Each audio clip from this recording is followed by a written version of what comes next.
Hey everybody, Neil from Post to Post here. Thank you so much for taking a couple of minutes out of your day. And this is going to be a short video. I know I say that a lot, and then the videos end up being ridiculously long. I promise you, this is legitimately going to be just a quick video. And I just wanted to kind of get these 5 teams out there, talk about them just a little bit and why I'm excited for them. I will admit 3 of these are Canadian teams. I am Canadian, so I'm not trying to be Canadian biased or anything. I'm just really excited for the Canadian division and some of the things going on there. So just so you know, straight up, the first team is Vancouver.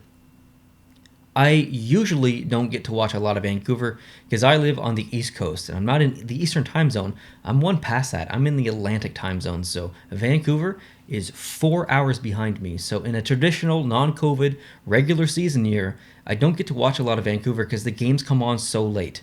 They come on at like midnight basically, or 11:30, and I have to get up at 6 a.m. So a lot of times I can't watch any Vancouver games, only when they play East Coast teams usually. So this is a different year. I get to see the Vancouver Canucks play a lot this year, and it's a team that's full of players that I cheer for individually, not just as a team like Vancouver.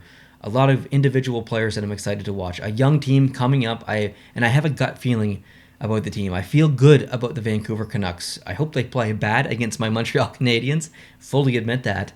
But I'm definitely going to be cheering for them low-key, depending on who they play on any given night. But yeah, Vancouver Canucks, they are a team that I'm excited for.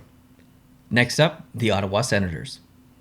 So in my recent prediction video in the North Division, I had Ottawa pretty low.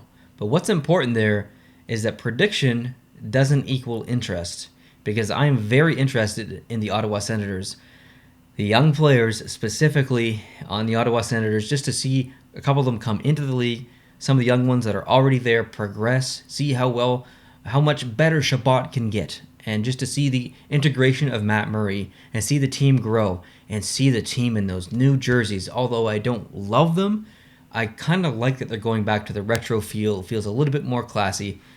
I do like this jersey, but I'm not a huge fan of the logo, so I'm glad they kind of switched up a little bit, went back to their roots.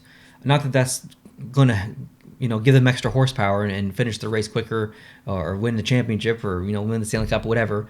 It's just a nice little touch to the team. So I'm excited to watch the young kids play, and I'm excited visually to see the team on the ice in their new attire. Up next, the New York Rangers.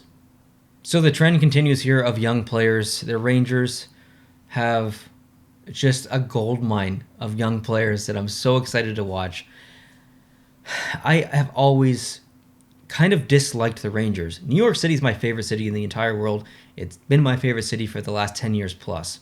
But the team itself, the Rangers, are never really a team that I cheered for, liked that much, didn't really like their jerseys.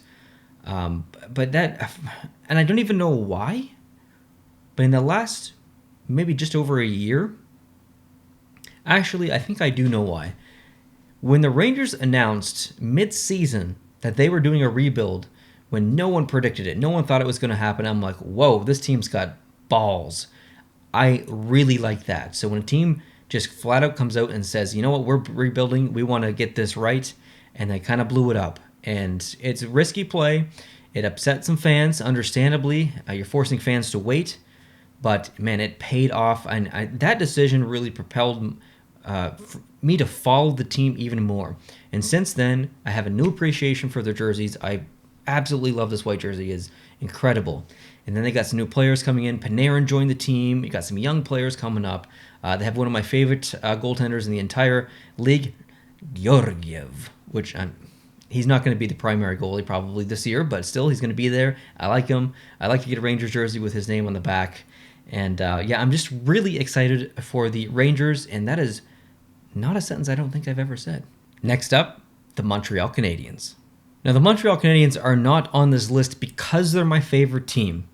They are on this list because this is the first time in a lot of years that I can genuinely say that I'm excited for my team to take the ice. I felt a little bit like that last year. They made some decent moves. I like the progression of the team.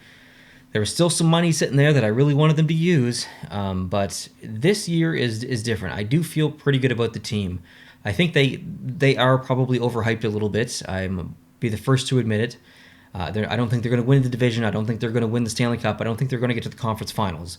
But they're the team. It's a team on a good direction. And I feel good about that. I feel good for the first time in a very long time about the Montreal Canadiens, and it has me excited. So I'm excited for the Montreal Canadiens. They have to be on this list for me. I'm going to watch every single game this year. Yeah, go Habs, go.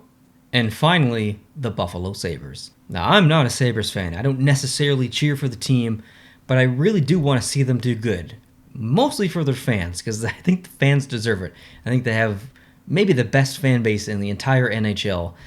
And I just want to see them just experience some form of success. And success is a relative term, but success could mean making the playoffs for the first time in a long time. I hope that happens for Buffalo. I genuinely do.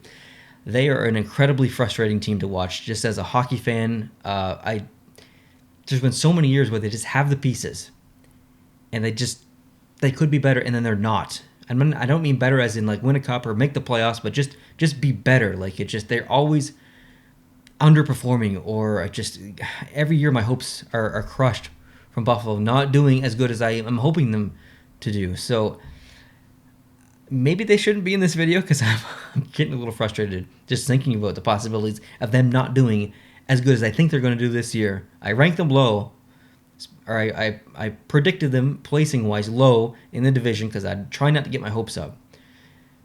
But I do want to see them have success. So I'm excited to watch the team this year from that perspective. I will be watching lots of Buffalo.